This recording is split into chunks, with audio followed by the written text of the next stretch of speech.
أعطي الكلمة لمعالي السيد محمد شياع السوداني رئيس حكومة العراق، فليتفضل. بسم الله الرحمن الرحيم.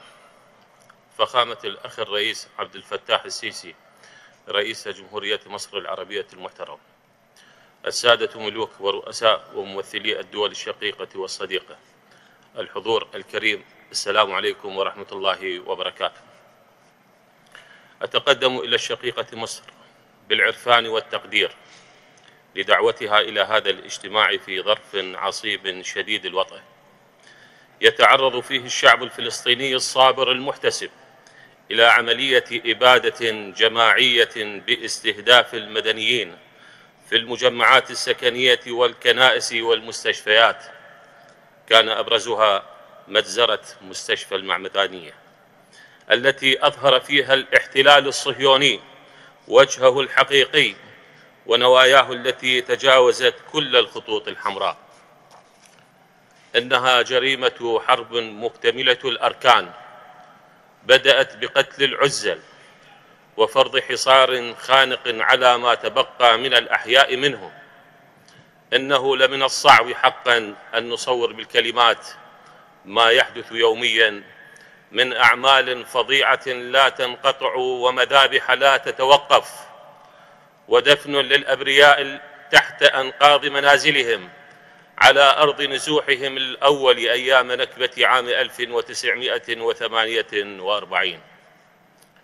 إن غزة اليوم تشكل امتحانا جديدا للنظام العالمي الذي فشل مرات عدة في تطبيق ما ينادي به من قيم الإنسانية والعدل والحرية، وكانت وما زالت فلسطين شاهدا حيا على هذا الفشل.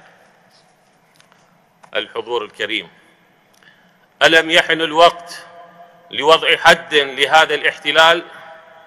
أما آن لنا وقف معاناة هذا الشعب المكافح الصامت الذي يصفه بعض الأصدقاء في كلماتهم بأنه أعمال إرهابية، بينما الجرائم المدمرة الممنهجة للاحتلال الصهيوني إنها أعمال دفاع عن النفس وفق القانون الدولي. متى نقر بأن الظلم لا ينتج سلاما مستداما، وأن لا سبيل لتحقيق الأمن والاستقرار وإنهاء العنف إلا بإزالة أسبابه، وفي مقدمتها الاحتلال وسياسات التمييز العنصري.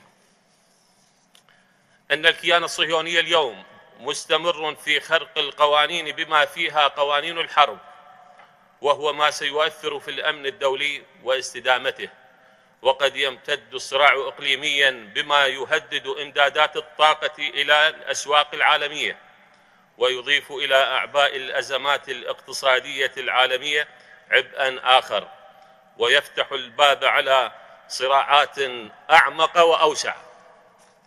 كما أنه مستمر في خرق اتفاقية جنيف الثالثة الخاصة بأسرى الحروب، والاتفاقية الرابعة التي توفر الحماية للمدنيين في الأراضي المحتلة، إلى جانب خرقه للعهد الدولي الخاص بالحقوق المدنية والإعلان العالمي لحقوق الإنسان، وأكثر من 78 قراراً لمجلس الأمن متعلقاً بالقضية الفلسطينية. نخاطب الضمائر والعقول ونقول إن القضية الفلسطينية ما كانت لتصل إلى هذه الأوضاع المأساوية لو أن القرارات الدولية جرى احترامها، ولو أن الهيئات الدولية تولت مسؤولياتها واستمعت إلى شعب لا يطلب سوى منحه حقوقه المشروعة في تقرير المصير والاستقلال والسيادة.